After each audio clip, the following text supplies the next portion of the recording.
tahu masalahnya. Kekurangan dari dihambur apa? Waktu pindah tanam itu kan sering pada saat setelah pindah tanam itu dia sering stres dan itu kebanyakan pastinya kebanyakan mati kan. Nah itu kekurangannya. Selain itu apalagi biasanya kekurangannya?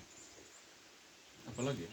Pertumbuhannya nggak merata biasanya. Ya, pastinya. Nah itu kenapa? Karena ada penumpukan benih di situ. Jadi ada perebutan nutrisi kan di situ. Nah makanya dinas tuh nyaranin untuk budidaya yang baik itu kita gunakan koker. Kenapa? Ketika kita tanam satu persatu itu kan otomatis nutrisi yang ada di koker itu terserap hanya untuk satu tanaman aja gitu, jadi nggak terbagi.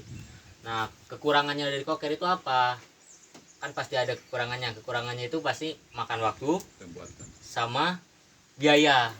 Itu kan kita apalagi pakai yang daun tuh, yang daun kan udah susah, repot bikin rata-rata.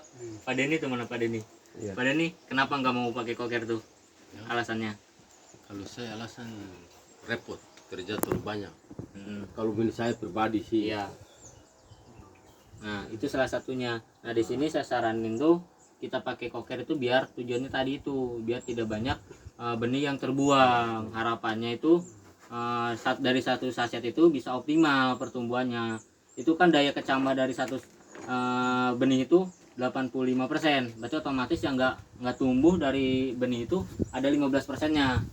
Berarti kalau dari 1750 benih otomatis kita ada di 1300 yang tumbuh. Harapannya di Tapi situ. ada masalah Pak. Jadi kalau sering di koker itu, kalau biasanya kan pada saat kita taruh benih di koker itu kebanyakan juga tidak tumbuh. Jadi Betul. kebanyakan ada yang alternatifnya itu kita semai dulu di luar sama dengan Iya. parusman itu Iya. sering buat begitu. Nanti pada saat Iya. kecamatan sudah itu baru kemudian Kecambahnya itu nanti saya kasih koker. tahu itu. Biasanya gini, Hmm. kalau buat kecambah itu Hmm. kalau memang mau keberhasilannya tinggi, biasanya ada namanya proses pekecambahan terlebih dahulu. Biasanya di kertas atau di kain basah. Iya. Kita Iya. habur kan? Saya sering. Iya, iya. Nah, itu kan otomatis nanti kecambah berapa hari tuh ketika kotelidonnya udah keluar tuh yang putih. Iya. Nah, kita baru pindah ke kokeran. Nah, harapannya itu. Tapi ada juga yang langsung. Nah, rata-rata permasalahan di yang langsung itu Tidak satu tahu. tuh media tanamnya. Di sini kan otomatis rata-rata medianya cuma tanah ini kan. Seharusnya itu kita perlu yang namanya tambahan pasir sama kompos. Kalau kompos kita kan nggak tahu kandungan tanah tuh baik atau enggak, makanya kita perlu tambahan nutrisinya dari kompos. Nah untuk pasir, tambahan pasir buat apa? Buat adanya udara, terus biar nggak porositasnya tinggi, biar air tuh nggak tergenang, tidak adanya pemadatan, terutama kalau pakai tanah aja ini nih. Iya, kalau Otomatis pasir kan- itu pasir apa? Pasir Ah. laut atau pasir yang mana? Ini pasir ini aja, pasir tanah yang kerikil, maksudnya yang buat tembok itu. Agak berpasir. Kalau nggak pakai pasir, yang lebih bagus itu pakai sekam. Tapi sekamnya sekam yang bakar.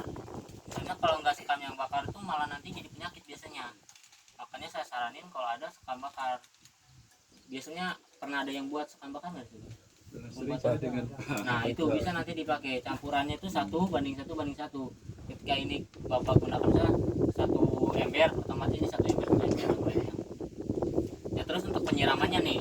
Nah penyiraman kenapa di sini malam nggak diperlukan, disarankan di pagi hari? Karena kalau di posisi di malam hari itu tanaman lagi proses pertumbuhannya. Justru tanaman bisa tumbuh berkecambah itu di malam hari. Makanya saya sarankan buat tidak menyiram atau pemupukan juga jangan di malam hari.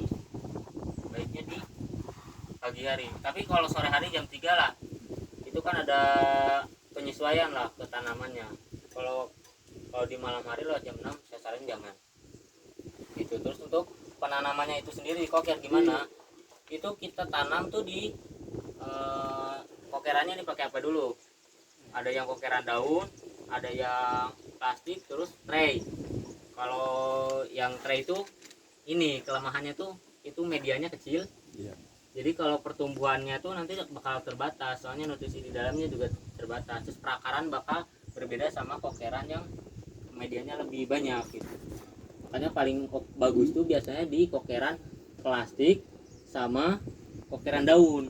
Cuman resikonya yang daun itu ribetnya gitu. Kayak ini. Apa? Tadi kalau penyisiran di jam 3 apakah tidak panas itu? Karena di sini kan lebih suhu kan panas. Di jam 3. Ya, ini misalkan pas mulai menurun, Mbak. Kalau sini kan biasanya kalau di Jawa jam 3 udah dingin. Iya. Di sini kan jam 7 masih terang. Berarti malamnya bukan di jam 6 kalau di sini masuknya. Otomatis di jam 7 setengah 8 tuh. Nah, berarti nyiram di jam setengah 5 atau jam 5 sampai jam 6 masih bisa. Gitu. Nah, terus ini yang nggak bisa dijalankan di Morota itu sekarang ini. Ada yang namanya rotasi tanaman.